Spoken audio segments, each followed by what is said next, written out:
गेल्या पावणे 2 वर्षांपासून प्रतीक्षित असलेल्या रायगड जिल्ह्याच्या पालकमंत्रीपदाची जबाबदारी मिळाल्यानंतर पालकमंत्री भरत गोगावले यांनी किल्ले रायगडाला भेट दिली। पाचाड येथे राजमाता जिजाऊ यांच्या स्मृतीस्थळाला आणि छत्रपती शिवाजी महाराजांच्या समाधीचे दर्शन घेण्यासाठी ते आले होते। यावेळी त्यांनी राजमाता जिजाऊ आणि छत्रपती शिवाजी महाराजांना अभिवादन केलं।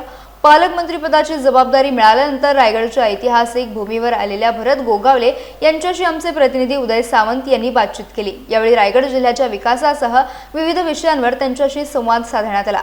पालकमंत्री म्हणून रायगडच्या विकासासाठी त्यांची भूमिका काय असणार आहे याकडे आता जिल्हावासियांचं लक्ष लागलंय। किल्ले रायगडवरती पालकमंत्री म्हणून भरत गोगावले यांचं घोषित झाल्यानंतर पहिल्या दर्शनासाठी किल्ले रायगडवरती आलेले आहेत। आपण आता त्यांच्या बरोबर आहोत। शेठ, पहिल्याच तुम्ही आता पालकमंत्री म्हणून दर्शन घेण्यासाठी किल्ले रायगडवरती आले। माझ्या प्रत्येक निवडणुकीच्या अगोदर आम्ही रायगडावरती येतो। जगदीश्वराचं दर्शन, छत्रपती शिवाजी महाराजांच्या समाधीचं दर्शन, शिरकाई मातेचं दर्शन असं करून श्रीफळ वाढून मग आम्ही प्रचाराला सुरुवात करतो। ज्यावेळेला आमचा विजय झाल्यानंतर मग आमचं कर्तव्य परत येणं। त्याप्रमाणे जी काय कार्यकर्त्यांची, पदाधिकाऱ्यांची, जनतेची मागणी होती की भरत शेठला पालकमंत्रीपद मिळावं आणि ते मिळालं।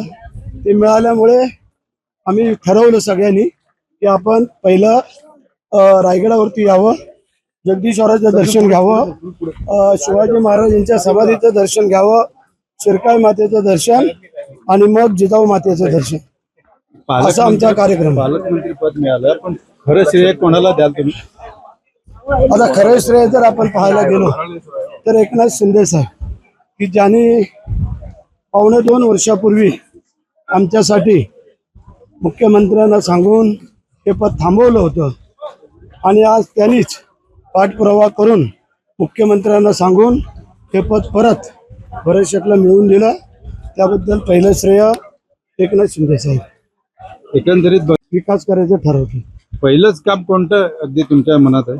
रायगड पहिलंच काम मी काल परवा सांगितलं की रायगड जिल्ह्याच्या येणाऱ्या आता जे काही कोकणातले चाकरमाने आहेत गणपती उत्सवाला, त्या रस्त्याची डागडुजी करणं हा आमचं पहिलं उद्दिष्ट आहे। दुसरं उद्दिष्ट, ज्या MIDC घातलेल्या आहेत त्यामध्ये स्थानिकांना जास्तीत जास्त प्राधान्य कसं दिलं जाईल हाही एक बाब आहे।